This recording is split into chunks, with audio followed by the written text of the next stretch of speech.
Welcome back to another episode of the Startup Therapy Podcast. This is Ryan Rutan from startups.com, joined as always by my friend, the founder and CEO of startups.com, Wil Schroter. Wil, we recently did an episode, Pure Heresy, where we talked about just building a business that makes money and that's okay. We got some feedback from that. And I think that one of the things that people latched onto was, well, but how much? I've got a little bit of revenue, but it's not really making money, is it? So why don't we break that down? Because everybody's thinking big numbers. And I think that what we're going to do today is point out that actually relatively small numbers matter in this game. They do. And what's interesting about that? I think when I was first started, build my first business, I pictured it has to be doing millions in revenue to be meaningful. Not because my expectations were there. That's what I heard that businesses do. I just didn't know any better. And then all of a sudden, when I got in my own business, I started to realize the first $1,000 that I make matters.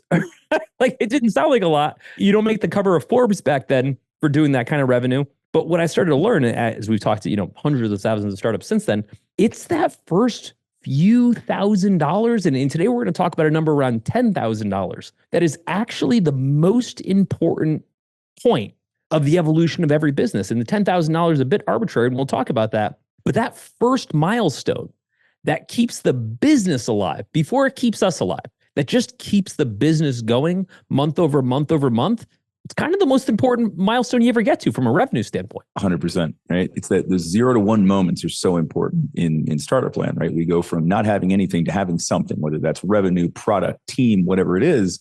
They're huge moments. They don't seem like it. And when you look back or you're comparing it to something else, it doesn't seem that significant. And it's funny that you said that about, thinking it had to be millions and millions of dollars. I had a very similar feeling. I didn't really have a number in mind. I just knew it needed to be big and bigger. The irony of that was, and I've told this story on the podcast before, my first agency started as a result of a chance encounter that led to me making $500. And I was like, well, that's a meaningful amount of money for us for what was relatively a little bit of work. Let's do more of that.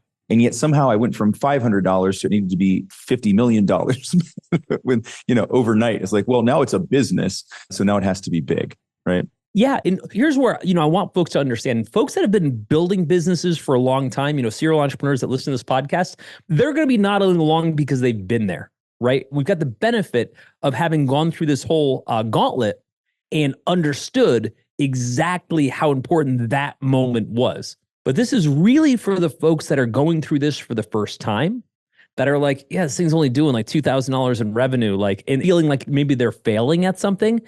And this is that pause moment. No, you don't understand.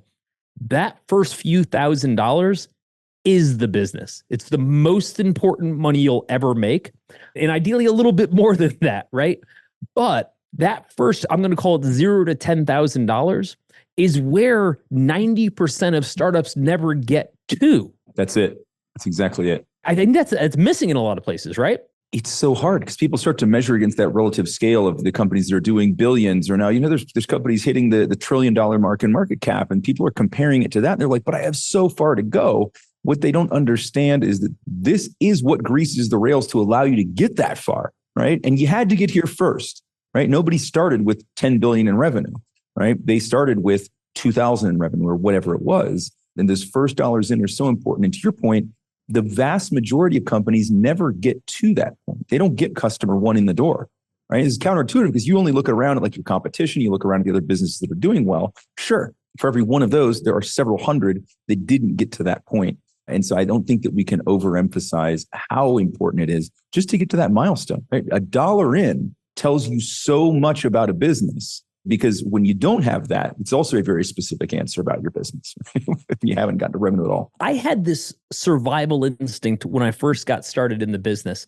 And all the business had to do was allow me to survive. Again, my expectations were insanely low. This is before getting, hype up podcasts and Gary Vee into grind economy and everything.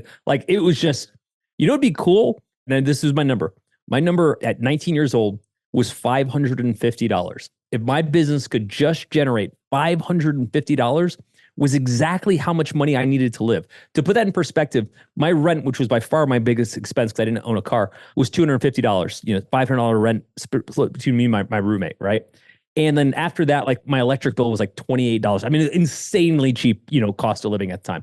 And all I ate were like Kraft macaroni and cheese, right? Like box macaroni and cheese or whatever. So that was like 25 cents a box. So like, I was going to say, man, I remember finding those $4 for $1 ramen noodles. The ramen diet was a real thing. And I was perfectly okay with it, by the way. I wasn't like, oh my God, I can't eat better. I'm like, yeah, this kind of just makes sense. It's what you eat. The price is right. Super easy to make.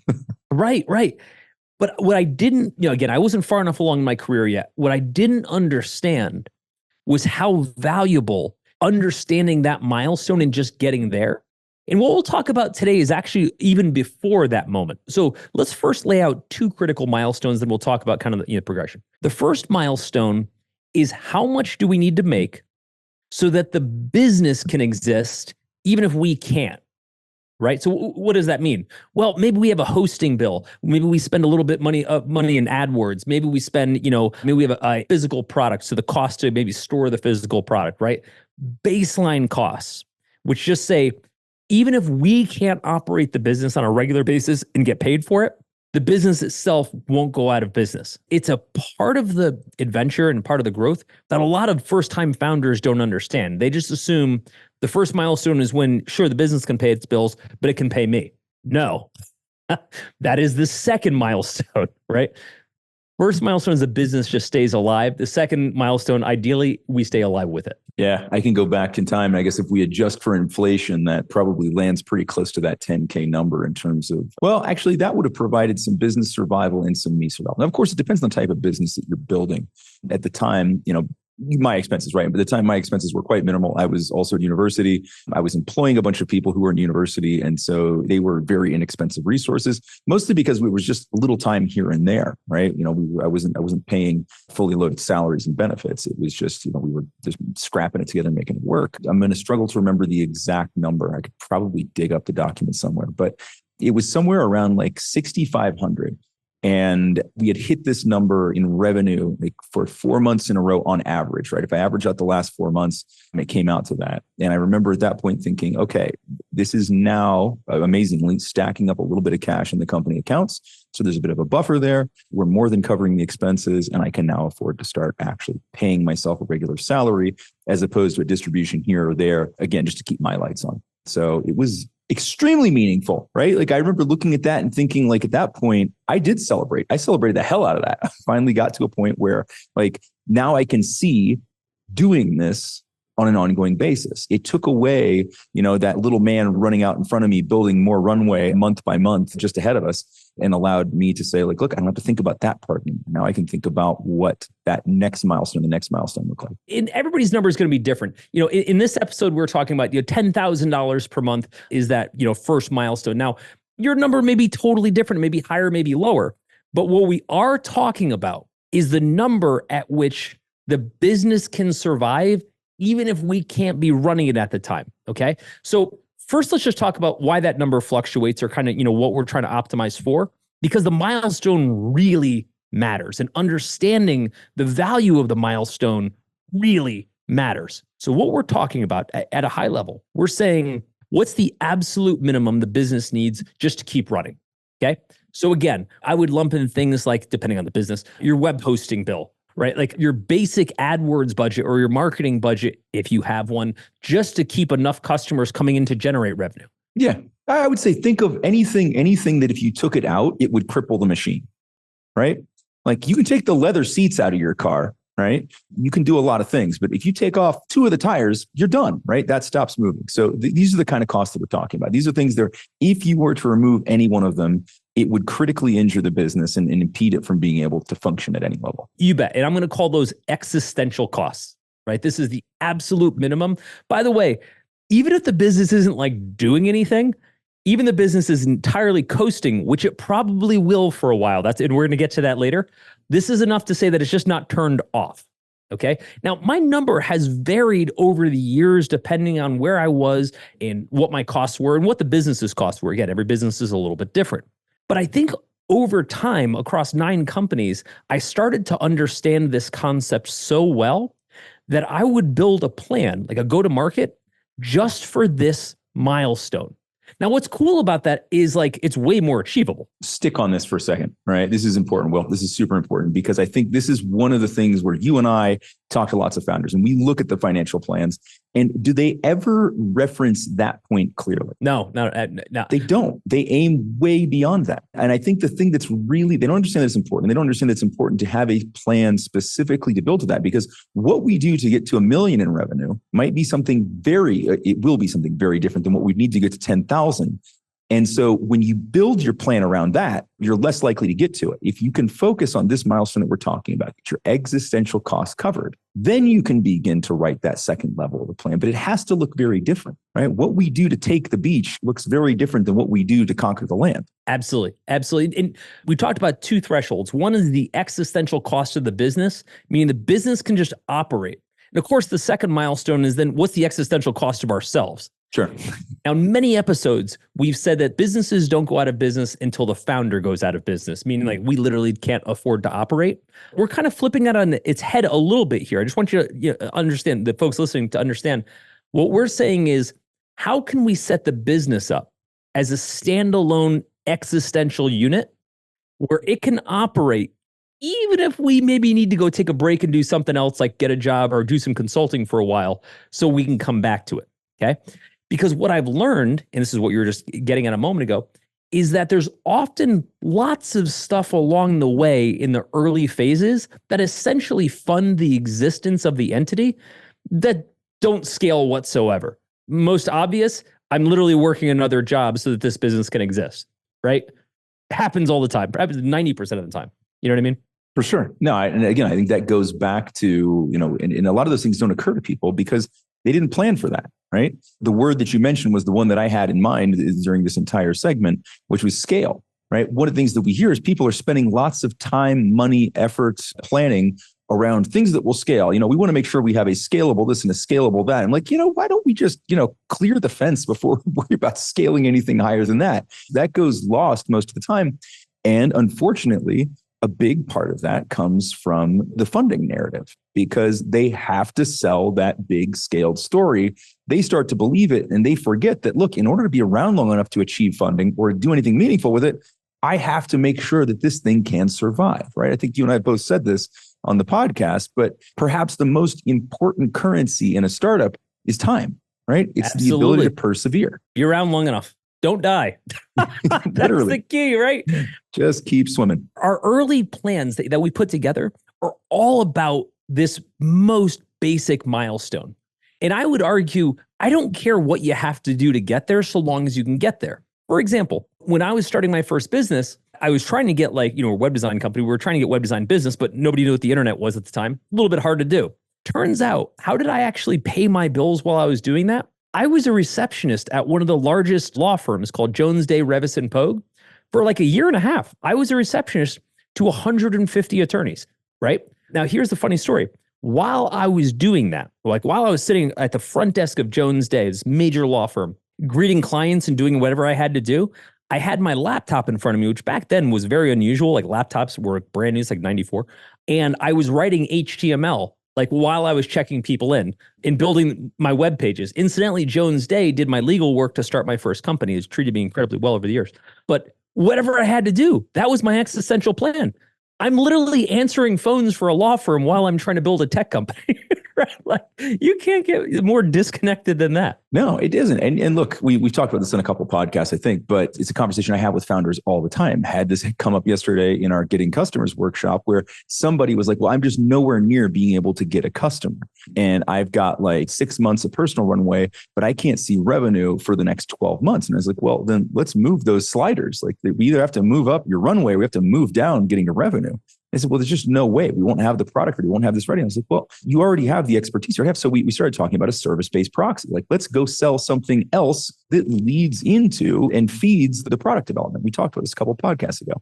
And it just, again, it doesn't occur to people because they're aimed at whatever that scale point there, just like you and I were thinking, this has to be $50 million. This has to be $25 million. This can't be $10,000. Well, it can't be $50 million without the $10,000. Let's not let that go unsaid, right? We have to get there first. And whatever we have to do to get to that existential stability is worth doing. You know, something that's really funny about everything we talk about here is that none of it is new. Everything you're dealing with right now has been done 1,000 times before you, which means the answer already exists. You may just not know it, but that's okay.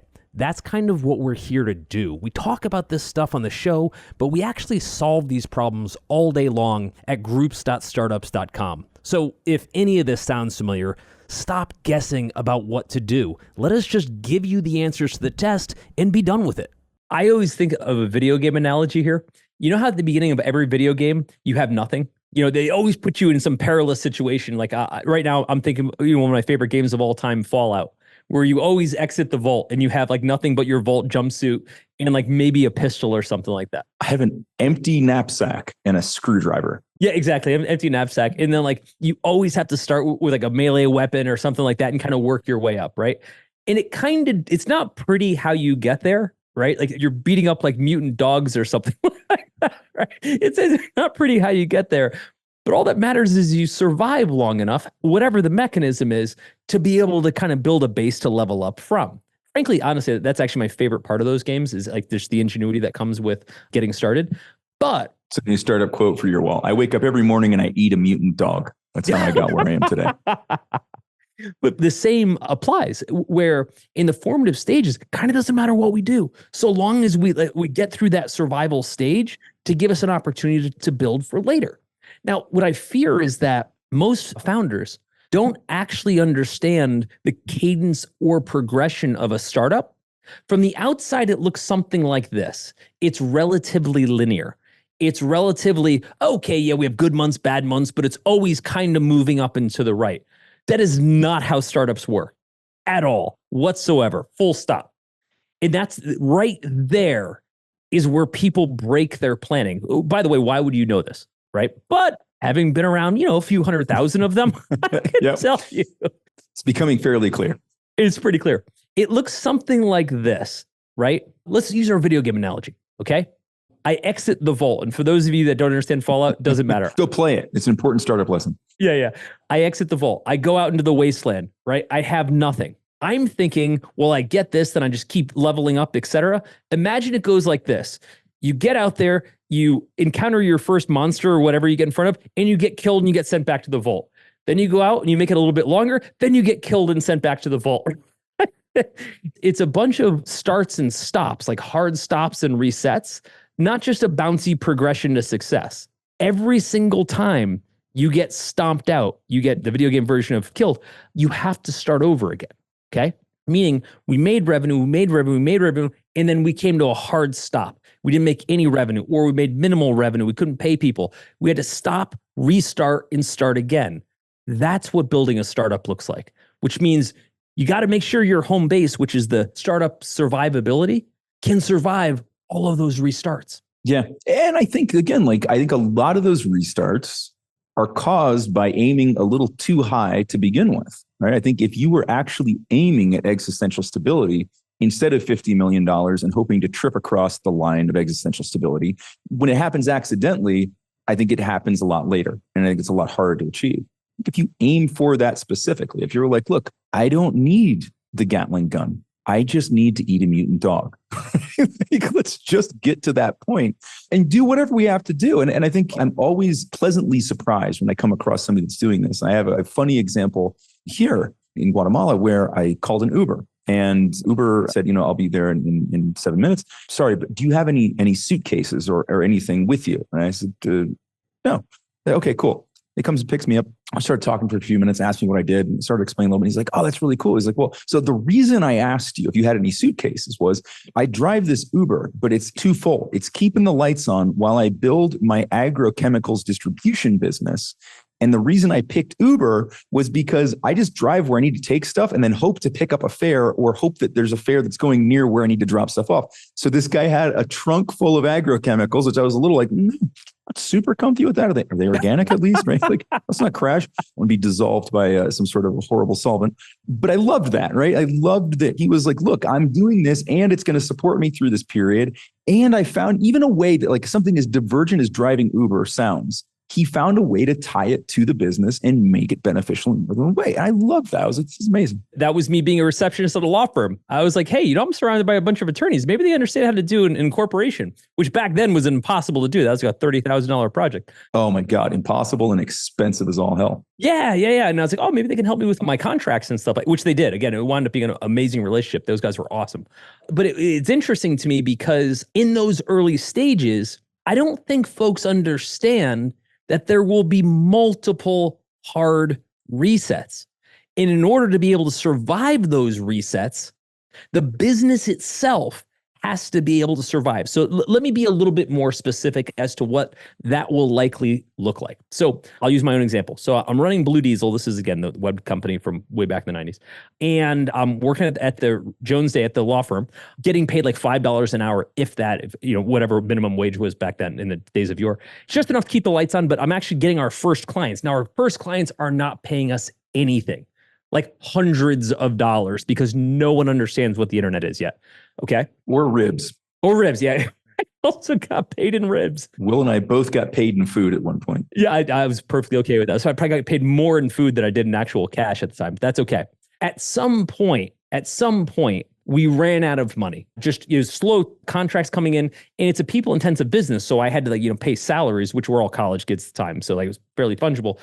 But I specifically remember this moment. And some of the characters in the story you actually know, Ryan, Damon. I remember sitting in our office. This is in the very early days of Blue Diesel. And there's all of us in the office. We had all of our desks that we had just bought a few months ago from Staples that we'd all assembled ourselves. We were so proud of these desks, right? And I have to try to explain to the folks all in the room that we don't have any money. We thought the contracts were going to come in. They didn't come in. I'm like, guys, I kind of can't pay you. And they're like, well, we can't exactly work for free because we're all just graduating and we actually have to pay bills. And I'll never forget, this is an aside, but I thought it was hilarious. One of our programmers, Joel, said, we just had money like a month ago, right? Where did it all go? And Damon was like, you're sitting at it. And he was pointing at his desk. He was being dead straight, right? And he wasn't wrong. That actually is where the money went. That $400 went to buy your desk.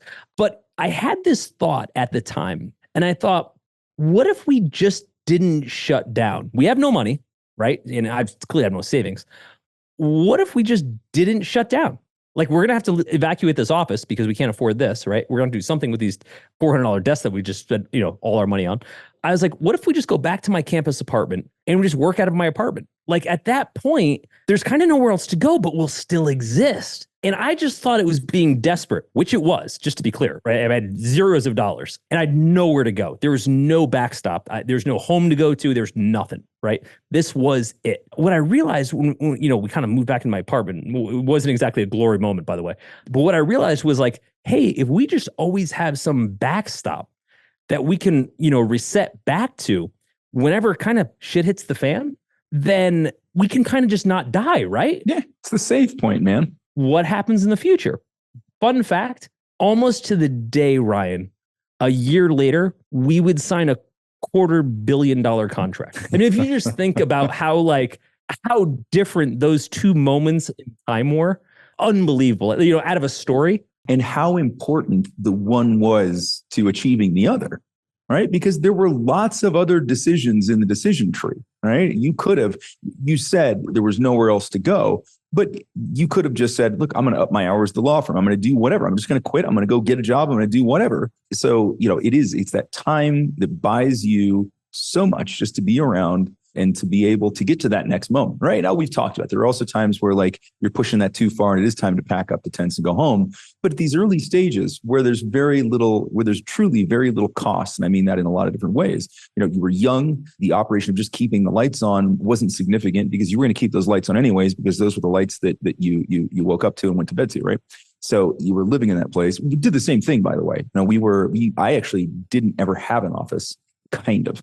We rented a larger apartment. It started in the apartment and then we outgrew the apartment. So we just rented a larger university apartment, which, by the way, I had a stipend from OSU at the time. And that was how we afforded the larger apartment without any risk because I wasn't using up the entire rent portion of stipend. So I was like, hey, we can get another 500 square feet without any cost. And it was like, all right, cool.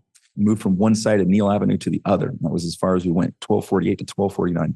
Yeah. And so I think that at those points, when you start to consider that, and you're like the cost of sticking around is a lot less than the cost of not sticking around, right? In your case, it was billions of dollars in future billings that would happen through that company and through what that company grew into and became that otherwise would have gone away over what? $550. That's my point. Isn't that nuts? It's just absolutely nuts. At that moment, I clearly had no idea how that things were going to go in the future. But at that moment, I was kind of like, what if we just do enough that we don't die, right? It's not that we think things are going to get great, but what if maybe, and nobody thinks about this at the time, what if maybe this just isn't our year? Everybody's so myopic that they think, okay, this has to be the year. Everything's going to happen this year. Look back in your life. How many times did everything happen in that year? Once, maybe twice, if you're lucky. If you've crushed it at life, you've got one or two huge moments that were like career defining, etc. Now think of how hilarious it is that you're super certain that this 1 year where you happen to start a company is when everything is going to take off. It's like we've been around for 12 years at startups.com alone. And every year we try to make it the big year. But if you look back in our history, we have plenty of years where we just coasted or things didn't go, particularly well. Right? Happens all the time. It does. The formative years, though, you're still in the only year. That's it. When you have no other years to compare it to, when a year still sounds like a long time, like when we've been around for a year, we'll have been around for twice as long as we've already been around. It's hard to look at that and go, we don't have to make this work right now. And I think, unfortunately, for as much as the change in available information has helped a lot of startup founders, right? Because you and I, we talked about this, like we used to have to go to a library and pick up a book if they had, subject to availability, right? Now there's all this information at your fingertips, but there's also a lot of narrative that is sort of counter to the principles that we're talking about today, like things that make you feel like you need to go faster, you need to be bigger, you have to make more money. 10K is not enough, it has to be 100K, right? Like, why is my MRR? And it's so funny. Just giving somebody the permission to feel okay about that is so valuable. This would have happened about a year ago. It was earlier on in the kind of like when, AI really started to hit the full public zeitgeist, right? So maybe a little over a year ago. And a young female founder was building a really cool tool that did some really fun Twitter automations and had gotten to like 1,200 in MRR and was just like kind of crying about it, right? Not literally crying about it. Was just like, it's only $1,200. And I was like, you know what? You know how many people are out there pushing tools right now that haven't gotten anybody to pay them a single dollar? Like $1,200 is a big deal. It's $1,200 more than you had before you had any dollars, right? It's a huge thing. And it's an indication that you're on the right path, you're moving in the right direction. And she said, what's amazing to hear about that? And it was like everything, because I said it. And she said, well, actually, it's like, that's how I felt. But because everybody around me had all these other better, bigger numbers, and everybody else sort of told me like, oh, don't worry about it, it'll get better. Nobody told me that's good enough for right now. It's like, but that is actually how I felt. But then I was taught not to feel that way. And I find that this is one of those really, really sad things about the kind of the information environment that we have now, is that it sets the wrong expectations and the wrong trajectory for so many businesses. Yeah, I agree. I look at, give this at a personal level. A friend of mine told me a long time ago. He said, the moment you get $20,000 in your personal bank account, you'll feel richer than you'll ever feel again. I got it because I was broke at the time, right? At $20,000, you might as well have said $20 billion. But that's exactly the point, right? Because it's such a stretch from where you are in that moment, and it brings so much of that base level existential stability that is the best you're going to feel. Everything from there is just a little more icing on the cake. And what he said is, with $20,000 in the bank, you're not invincible. By no means, it has nothing to do with investing off it or living off it. He said it's the first time in your life that you can absorb a problem, right? Your car breaks down or something like that, where you're going to be okay on the other side of it. Up until that point, like up until I was maybe like 22, I couldn't absorb $100 problem. And I'm not even exaggerating. I mean, I didn't have an extra $100 or any idea where I would get that kind of money should that problem arise. And of course the problems arise, right? Like all the time. And then I just kept getting more broke, which is, it's hard to get out of that cycle.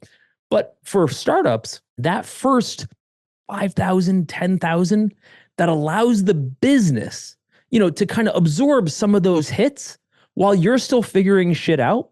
Like, that's me going back to the law firm. Like, hey, dude, you guys got any more of this receptionist business? It's like this web design thing isn't working out so well right now, right? And I got to tell you, at the time, and this applies to a lot of folks now, I would have been ashamed about that, right? I would have said, oh man, I failed as a founder. Now I have to go back to this job that I don't really want, et cetera. I feel very differently about it now. Don't get me wrong. It's not awesome. right? It's not your plan A, okay? But what I will say is the founders that get it, either instinctually, Ryan, instinctually where they're just like, I guess this just kind of makes sense, which is kind of where I was, or intellectually or, experientially, they've been there.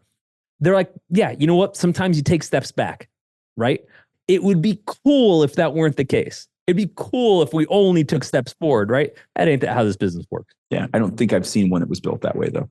That'll be the exception that proves the rule for sure, right? That's the other funny thing. It's like, this is the consistent thing. Like I always joke where every founder thinks that they've got this unique story, right? Where they've come from nothing and built it up. And yet it's the most common story. Yeah, it's like, until they talk to literally 3 other founders and you're like, wow, 3 out of 4 of us have exactly the same story. Yeah, there's a lot of commonalities in the path. Yeah, we're all snowflakes too. We're all building something a little bit different in our own way. And yet, the macro level of the story, you zoom out a little bit and blur the lens, they look a lot alike. They do. And I think the common thread with all of them, this is really what we want to drive home the most, right? What we want to drive home the most is this isn't a business about just prosperity. It's about living long enough to have that prosperity. The live long and prosper concept means first, live long. Step 1, don't die, right? First, live long. Whatever you have to do to keep this thing alive, keep it alive. Even if you have to do a full 360 where you come out of it, you come back to it, etc. That's perfectly okay.